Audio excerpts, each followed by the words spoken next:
Do small dogs come from wolves? Tell us what you believe. So I 100% believe that small dogs come from wolves.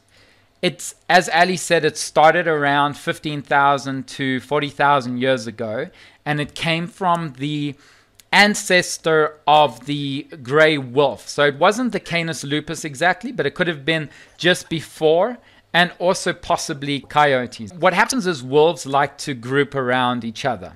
Sometimes in those groups, they break off and they aren't as accepted into the packs because they either show less aggression, they show less traits, they're the different type of wolves. So they broke apart and they would settle around human dwellings where they would look for the lazy ways to live. For example, they would eat from leftovers and scraps. They were more docile than wolves, and they would surround the human camps as they would enter into some form of mutual relationship. So on one side, the humans thought, you know what, this is great. We've got wolves around the perimeter. Let's use them for a number of reasons. And we will keep giving them scraps of food, and we'll give them other forms of food. So on one side, the wolves would protect the humans from wild animals and even enemies, and they would secure the perimeters, and they would act as in a form of alarm systems to warn from their enemies, so they can finally sleep knowing that they have a guard. On the other hand, humans would give them food so they won't need to hunt as much. And then these wolves started to accumulate around the perimeter, and they would adapt to new types of foods from meat. And that was based on starches. So it wasn't just, raw animals that they were eating now. They were eating cooked animals, and they were eating starch-based foods. And by doing this, it changed the eating habits and genetics. So they evolved to be able to digest these starch-type foods, which changed their way of developing.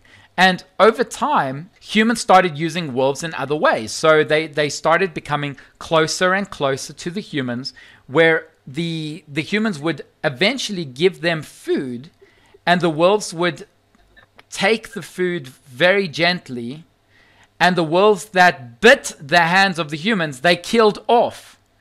And this is now entering into what's called artificial selection, where the humans are now intervening with the evolution of the natural selection.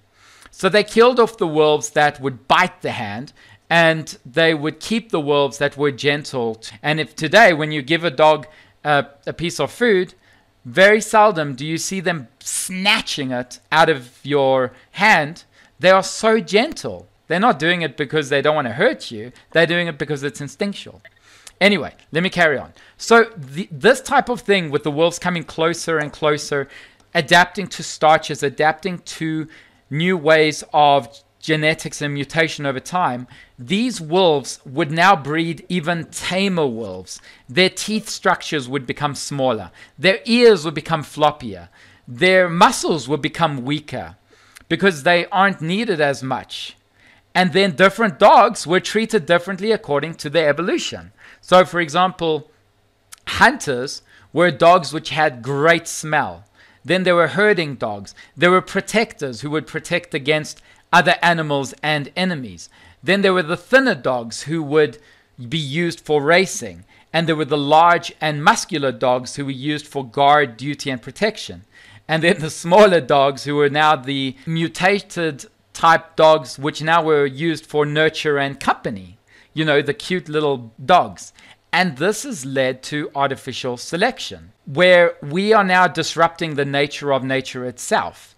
So small dogs came from big wolves, because can you imagine taking a little Pekingese or a little Chihuahua and having them survive in the jungle for thousands of years? No, they would have been eaten off, and they would have been killed off.